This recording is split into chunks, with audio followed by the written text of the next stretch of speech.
A Fire, in its 16-page glory, is about a man freezing to death. Moreover, about humankind's inadequacy towards extreme weather. A popular story within the man vs. nature genre, or to rephrase, man versus his own questionable decision genre. There's just something so scary about the cold, more than any spirit of the damned or any big black beasts prowling the wood could be. It has the means and propensity to subject someone to a slow death stricken by weakness, and that is more real than all of these.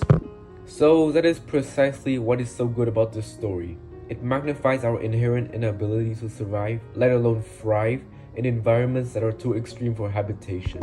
So for an easy example, whenever someone expresses winter as their season of choice, more times than not, it isn't because of the weather itself, but rather the protection from it.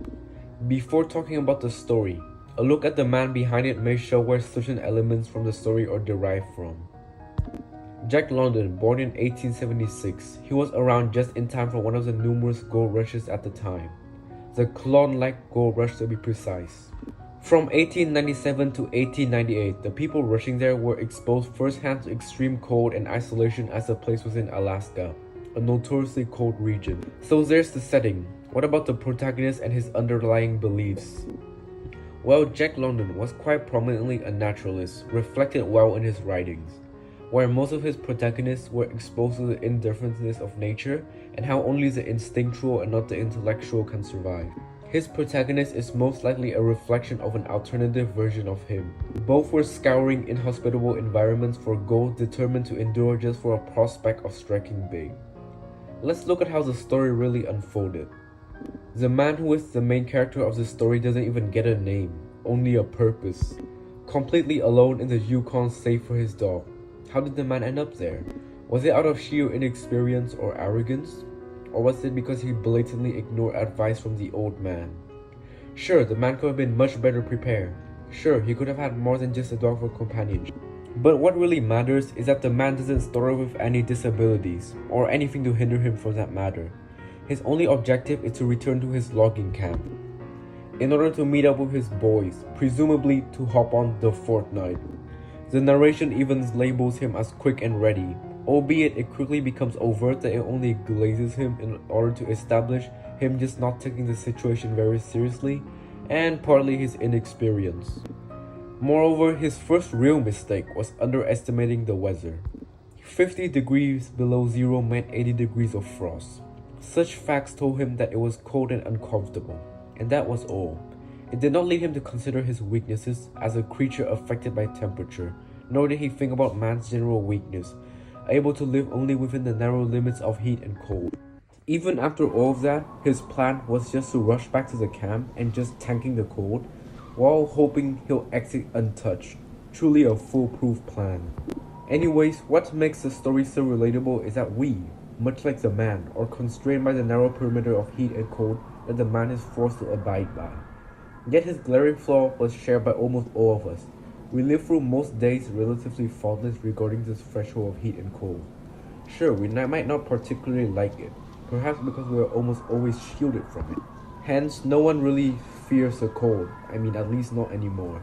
Could be due to its perceived predictability, which is kept in check through your phone's weather app. Back to the story, the man's death wasn't caused by sheer incompetence or inexperience. He may not be a native, but through no means is he just inept. He is somewhat accustomed to the weather, evident by his mannerisms. What truly led to his death was his overarching goals and his refusal to build a fire. He could have stopped any time and most likely survived, had he only been more wary. If only he wasn't too late and built a fire as his first option, or had listened to the native man. Speaking of which, the native man was probably another parallel to the author, as both he and the man wrote in length about the old men of the Sulphur Creek. The difference being, one dismissed the advice while the other did the opposite. And look who lived and who didn't. A storm was coming in, yet his priority was meeting up with his boys, severely lessening the prospect of his survival. Basically, the man's death was caused by a series of dominoes of ever-worsening consequences. The first one that could be attributed to this domino effect was the man's plunge into the icy lake. We can't quite fault him since factors like hidden ice lakes are unpredictable at best, and regardless, he still exercised a high degree of caution prior to this. So a wet foot during 80 degrees below frost. While it isn't a death sentence in and of itself, not doing the titular building a fire could very well lead to his death or crippling at the very best. So he does the only feasible option, barring trudging forward, and that is to start a fire, and it works. Another domino falls. His failure to scope out his surroundings lets the snow up on high to fall and instantly snuff out his remaining lifeline, the fire.